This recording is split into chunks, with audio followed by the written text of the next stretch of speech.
British people voting to put their country first. We saw people expressing that sentiment. They also talked about the borders, wanting to strengthen the borders of their country.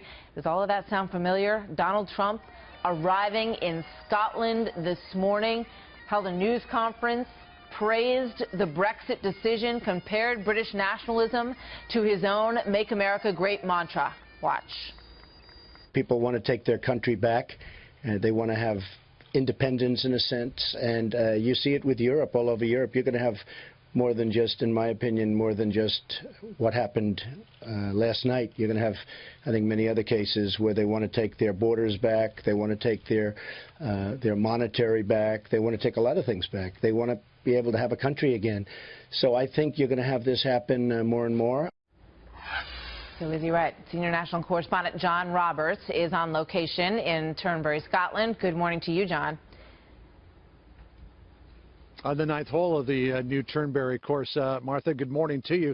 Donald Trump came here to open up the newly renovated Turnberry course, but stepped right into the middle of a huge news story. This was not expected to happen based on the polling leading up to yesterday's vote on the Brexit, but Donald Trump embraced it. He said, while it might be a bad thing in terms of the economy, devaluation of the British pound, maybe its effect on the American stock market and the stock markets around the world, in the short term, he thought in the long run it would be a good thing. He said anytime people choose their right to self-determination, it does turn out to be a good thing. Of course, as you mentioned just a short time ago, a lot of this was about immigration. A lot of people in the UK were concerned about unchecked immigration because of the open border policy of the European Union, and they thought the best way to deal with that would be to put some controls back on the border by leaving the EU.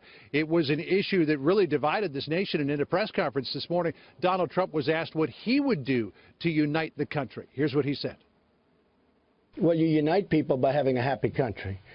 And when people pour into the country and it doesn't work, whether it's because of crime or, various other things, you're not going to be uniting anybody. I just told you about Germany, where people want to leave Germany. People that I would never in a million years have said these people want to leave. But they're going to be leaving. So you can't unite a country by forcing things down the people's throats.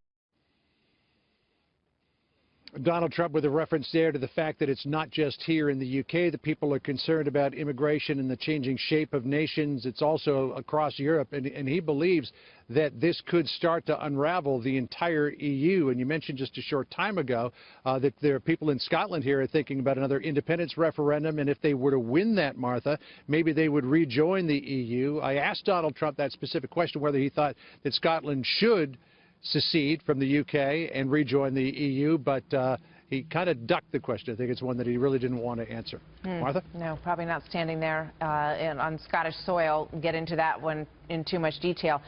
John, thank you very much.